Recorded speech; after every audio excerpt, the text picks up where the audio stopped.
So yun Nay, ano ba talagang totally nangyari sa kanya?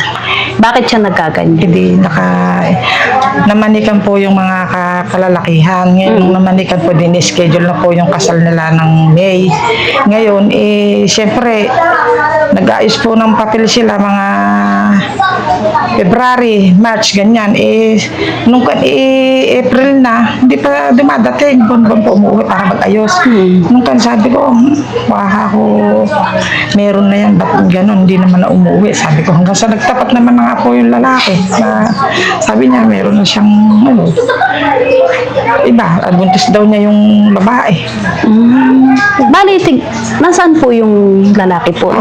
Taga dyan lang po, pero ang port po niya doon po sa Maynila. Nasa Manila siya. So, parang long distance relationship sila. Pero meron na sanang talagang kasunduan na magpapakasal na po talaga sila. May po ang kasal nila. May dapat. Pero April pa lang, hindi na po siya pumupunta. Hindi na po nung April, pero nung February, March, nag-ayos po siya buwan. Pag umuwi, nag-ayos po sila, naglalakad sila ng papel nila sila ikakasal yan. Nag-ayos po sila ng mga papel. Bali, matanong ko lang na, ilang taon ba ang relasyon nila? 7 years po silang 7 years. Tapos biglang naging gano'n na lang.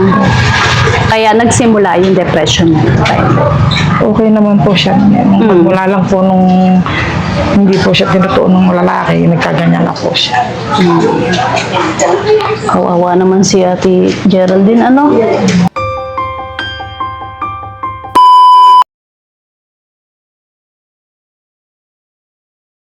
Yan ang bleed. Ginawa po niya ang bleed. Yung dito niya.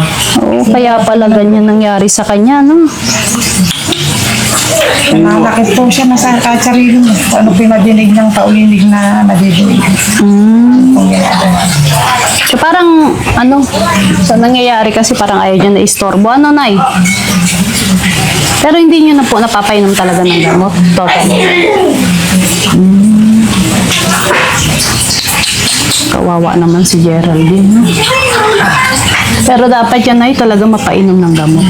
Tapos, ang gawin muna dyan ay linisin talaga yung place niya. Pero hindi niyo naman siya tinatali, Nay. Wala naman tali. Dito po, nakatali po siya dati dito. Ay, dati nakatali po siya. Sabi na lang po ng 3 years po. 3 years siya nakatali. Kasi nga dahil nananakit siya. Wala pa pong harang yan. Baka makawala. Bali, Nay, ito po yung bahay niyo talaga. Dito rin po kayo natutulog. Pinadugtungan ko na nga po yung nadodoon ako. Mamamatay na po akong nasa pagtulog kaya ibintot ko po yung hilaan namin. Bali, siya lang po nandarito talaga. So, napapakain nyo naman siya na regularly? Nakain po. Kawawa naman talaga.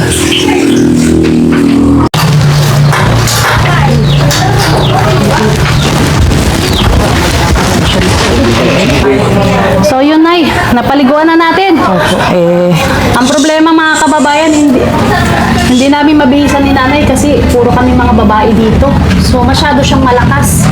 Nananakit po ilang beses ako sinita, tumurit ako. Buti hindi ako na... So ganun ba yan, Nay? Talaga pag pinapaliguan niya? Nananakit po. Nananakit talaga siya. So yun nga, gaya ng sinabi ni Nanay, kahit bihisan daw natin, mabihisan namin, is tatanggalin pa rin niya. Mamaya na lang po, pagdating na lang po ng abe ko. Kasi ang asawa mo. Sige, Nay. Yung asawa mo na lang yung?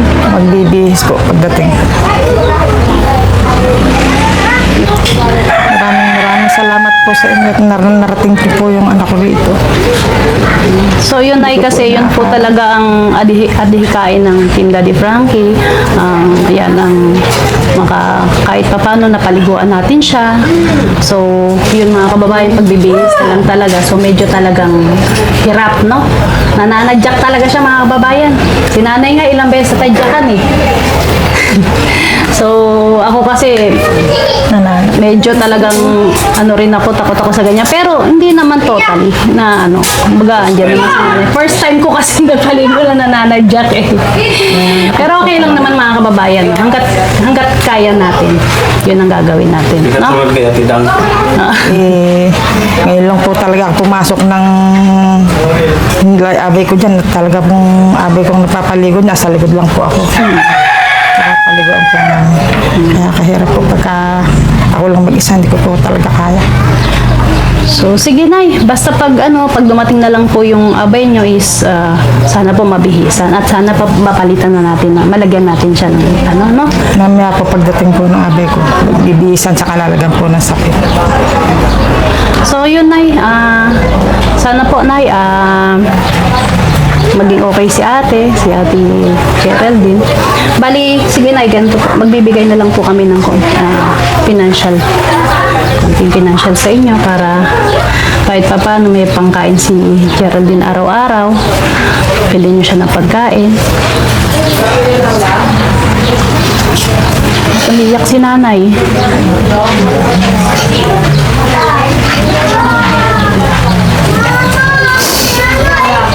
Ito ang pagtitiis dyan. Nirap na rin nga po.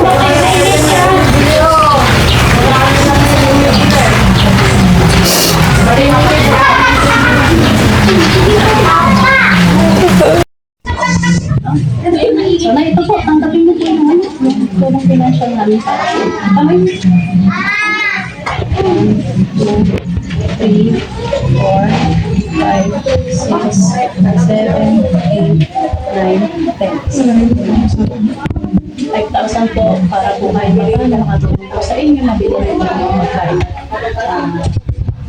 Kung makatulong po para sa inyo, para po kaya. So, try natin Ma'am Nay kung ano po yung magagawa pa natin Daddy Frankie. Sa kanin pala rin pa po kami makabalik dito is matulong pa po natin sa Nay. Takasan mo lang doon po Nay. Pray ka lang po. Ay, tumawa ka ng pag-asa.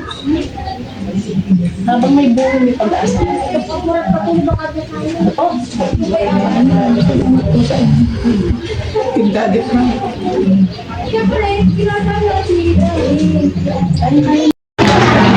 So yun Nay, i-upload po namin to sa YouTube at Facebook ni Daddy Frankie. So okay lang po ba sa inyo Nay? Okay lang. So yun no, Nay, maraming salamat din po Nay ha. At bahala na po kayo.